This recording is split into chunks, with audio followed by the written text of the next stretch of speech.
Hello and welcome back to Happy Apple Core Homestead. I just wrapped up a video on making a sage tincture. You can check that video out in my medicinal tinctures playlist. But for now, we're going to dive right into a parsley tincture. Again, like all of my other tinctures, this is an herb I grow in my garden. I harvest it and then I put it through a dehydrator, fill the jar up about halfway full with the dried herb and up to the very top with 100 proof alcohol. And it's been in this container, which I shake, I don't know, a couple times a week. It's been in here for a couple months, and it is recommended that you do leave them in for 6 to 8 weeks for these type of herbal tinctures. There's other ones that might have a little bit of a different length of time that they need to be in there, but we're just talking about parsley today. It's been in there way longer than 8 weeks, and you know what? That's perfectly fine. It's not going to hurt anything at all. All right, and we're just going to strain it. I'm using a jelly bag here. You can use cheesecloth or whatever is convenient for you. And then I've got this jar, and I have a funnel in between the two, only because last time I used a jar this size, it went everywhere. I made such a huge mess. So the funnel really helps keep it all contained.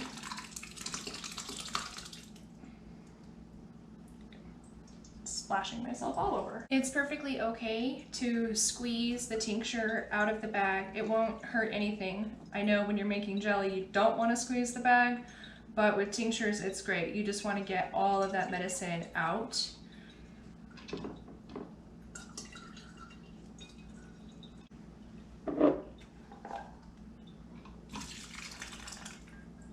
All right, now that we have the medicine strained, we're gonna put it into these dark bottles.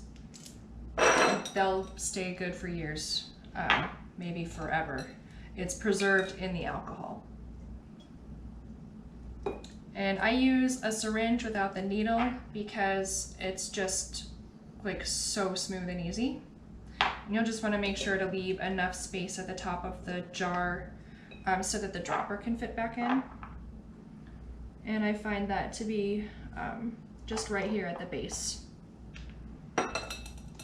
All right, put your little dropper back in and grab a label. You can add whatever you want to your label. I recommend that you put what the tincture is good for and the dosage somehow on your bottle. But for now, I'm gonna do tags later, but for now I'm just putting this on so I at least know what it is. I'm going to fill up these other jars, and then we're going to come back and talk about what types of things you can use a parsley tincture for. And parsley is a really powerful tincture actually, and can aid with a whole bunch of things. So let me just get this done real quick, and we'll talk about that, and we'll talk about dosage, and then we'll be done. I'll be back. All the parsley tincture is in the jars. They've got their little labels on them. So now it's just time to talk about what can you use this for. And I'm going to talk about a couple really cool things that we can use a parsley tincture for. But first, I just want to say, do not use this if you're pregnant. This particular tincture can stimulate menstruation. So definitely want to avoid that if you're pregnant. Now, a couple really cool things that you can use this for are kidney stones and urinary tract infections. And you know, you have to use antibiotics and so many things, you know, if you have recurring urinary tract infections. And I would really encourage you, if you do, to go ahead and try the parsley tincture and see how it does for you. It's also good for a variety of digestive issues, and I would encourage you, if you have digestive issues, to go ahead and do a deep dive on whether or not a parsley tincture might be right for your condition. Now, I'm not a doctor. These are just herbs that I grow. These are medications that I use in my house with my family, things that I found that are helpful and useful to us, and maybe they will be helpful and useful to you as well.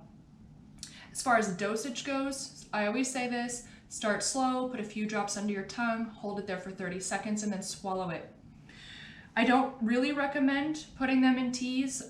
You can if you want to. I find that the flavors are not impossible to tolerate, and they work best, in my opinion, just straight under the tongue. So you start with a few drops, and then you work your way up to a full dropper full. And maximum dosage, in my opinion, and again, it's just my opinion, would be no more than 3 dropperfuls a day. But I do encourage you to do your own research. There is so much more to this herbal medicine, genre, I guess you could say, than I could ever possibly cover in any video. There's just way too much information, way too much science to cover. These videos that I do are really just to give you some ideas of things that you can grow in your garden that you can turn into medicine and get you excited about learning about just herbal medicine in general. And the fact that we don't necessarily have to rely on pharmaceuticals, although they have their place in medicine. Also, these have their place as well. So thanks so much for watching this video. I hope you had a great day, and I will see you next time. Bye!